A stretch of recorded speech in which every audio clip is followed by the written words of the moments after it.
it's freaking Deshaun Watson. I'm the guy saying, be careful, think it through. So, Jason, why don't you make the case for trading for Deshaun?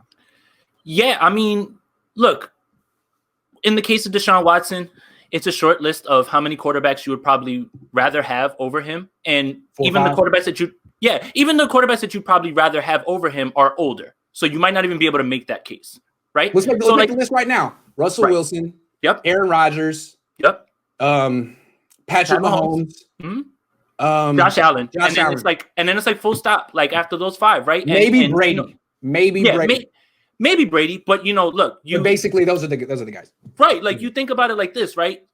If you're thinking about starting a team today, you probably have Deshaun Watson and Josh Allen at the top of the list. Right. Mahomes. I would take Mahomes too. But yeah, those three. Right. Those three. Yeah. So when you talk about it in terms of that, right, and I understand everyone's hesitance, right? You can't give up all these picks. You can't give up, look, let's use the Wentz trade as a little bit of like just hindsight, right? Sure. Can we count on one hand how many of those draft picks actually turned into someone that was really good? And I think we can, and we'd have fingers left over. Put it like that. So look, what my point on this is this. What do I know? I know that Deshaun Watson is a 24-year-old top 5 quarterback that paired with this offense and 24 with this offense and with this play caller it turns the 49ers into an instant Super Bowl contender every single year that he's playing, as long as he's on the field. But the issue is that everybody's worried about these picks and things like that. And it's like, listen, I get it. There's so many holes that you have to fill. Completely get that too. But think about this. Seattle hasn't drafted well. Seattle drafts all running backs. Green Bay drafted a backup running back and a quarterback this year. They're 13-3. Aaron Rodgers is probably going to win the MVP. With the Chiefs, they draft defensive pieces, but none of really what they have going on offense is in-house aside from Tyreek Hill and Mahomes, right? Like I'm talking about like after those guys, Mecole Hardman was drafted just because they were afraid Tyreek Hill was going to be suspended for life. Mm-hmm. And on defense is usually where they make those picks, right? So what I'm trying to point out is the Chiefs, the Packers, the Seahawks, right? All have these franchise guys.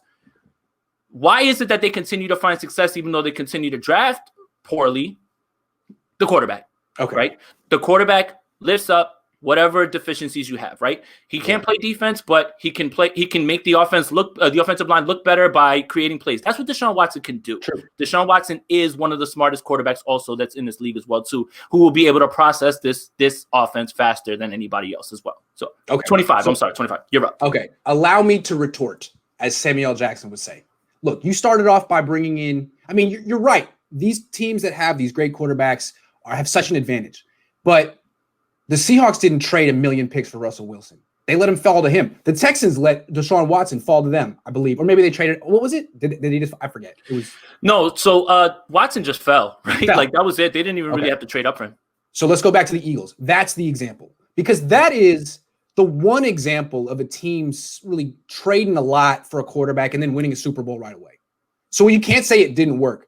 And if the Niners did trade, if they were lucky enough to get the Texans to give them Deshaun Watson over every other team that would want to trade for him. If the Niners got him and it cost them 3-4 first-round picks, they would probably be Super Bowl contenders next year because those picks wouldn't hurt them next year.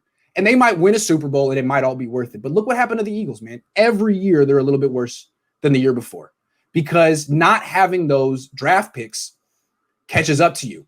And you're right, no one drafts well. But when you have 12 picks, you don't have to draft well. You can hit on 5 of them or 4 of them and have a good class. When you have 3 picks, you could miss a whole year, and that's going to haunt you. So, bringing in Deshaun Watson might get you 1 ring, but I think pretty soon you're the Houston Texans, and you might be 4-12 with Deshaun Watson. The only difference is you have Kyle Shanahan instead of Bill O'Brien, which is a big difference, But I still think you could end up, being a 1-year wonder with a great player like Houston. Yeah, and that's a valid point. I agree with that too. But in the Eagles situation, I have to give a lot of blame to the coaching too. Once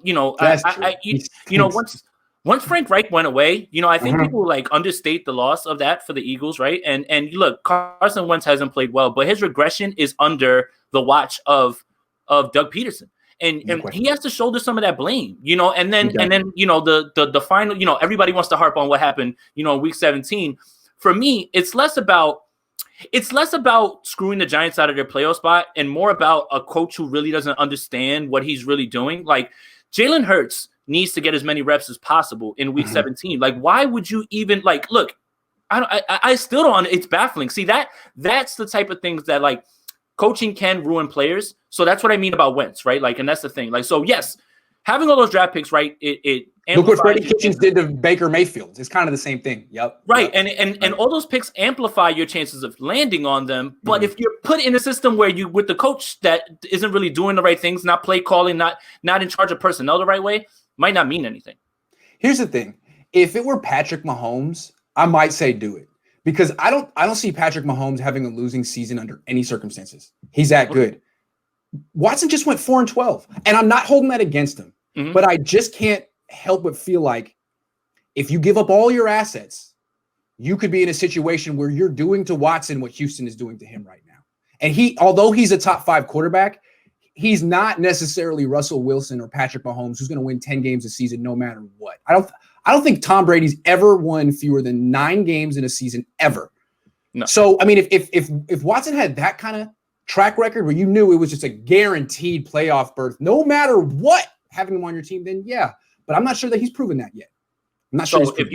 So let's just play hypothetical world, which I've been doing in my mind, right? Like last night at 1:40, I went to get something to drink, and the 49ers just won their 8th straight Super Bowl in my mind with Watson. At 1:40, I had already gone through 8 seasons already. But wow. You drop Watson on this team right this year, this team, right? Like these rosters, like you have to agree that this team immediately is competing like is at the class. Yes, okay. I think they'd probably win the Super Bowl next year with Watson, or they'd be a contender. I'm just worried about like 5 years. Well, 3, 2, like beyond 2021 is what I'm saying. Right. I think the organization as far as the quarterback position is in the spot that they are in by playing the waiting game, right? Waiting for Kirk, not evaluating Mahomes, not evaluating Watson, right? So that's my thing, right? It's like the waiting game's cool. Kirk. That should be a movie.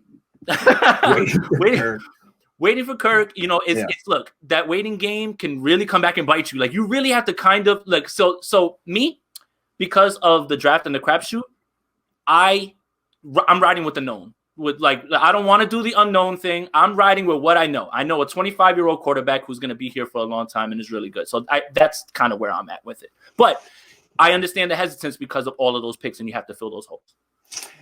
Look, I get it. I like the idea of being all in for a quarterback. Get the best one you can get. You know that philosophically, I'm not. That's not my style. If I were a GM, I would go cheap at the quarterback position, and maybe it would get me fired. But I think that's the future. I think that's where you want to go. And so to me, instead of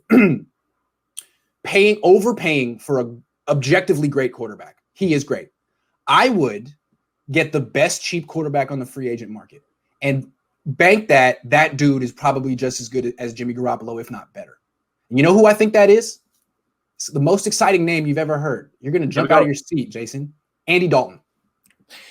But that's not crazy, right? So that's been floated, right? I've heard that, like, look, it's so, I mean, we're going to talk about quarterbacks down the line, right? And in my mind, when you say Andy Dalton, that leads me to one quarterback in my mind that I think that the 49ers would, but we'll get to it.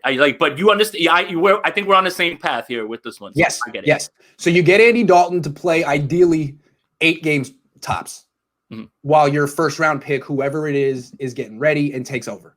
To me, that way, now you're spending like maybe $4 million on your quarterback position and no picks. Now you can fix your offensive line. Now you can build a defensive backfield. But your quarterback is Andy Dalton. You lose a lot of sponsors. You lose a lot of season ticket holders, although no one can watch your games anyway. And Niner fans are just generally pissed at you all season. So I don't know. It's a tough one. For sure. But yeah, I like this debate. So for me, all right, sell the farm and let's get it. I'm fully 49er fan on this one. I'm trying to keep my analyst hat on, but I just can't. I keep seeing him in number 4 with these edits, and I'm just like, please bring him to me. I know it's not gonna happen, but come on. Hey, dream big. You need something to for sure. Daydream about at 1:30 in the morning.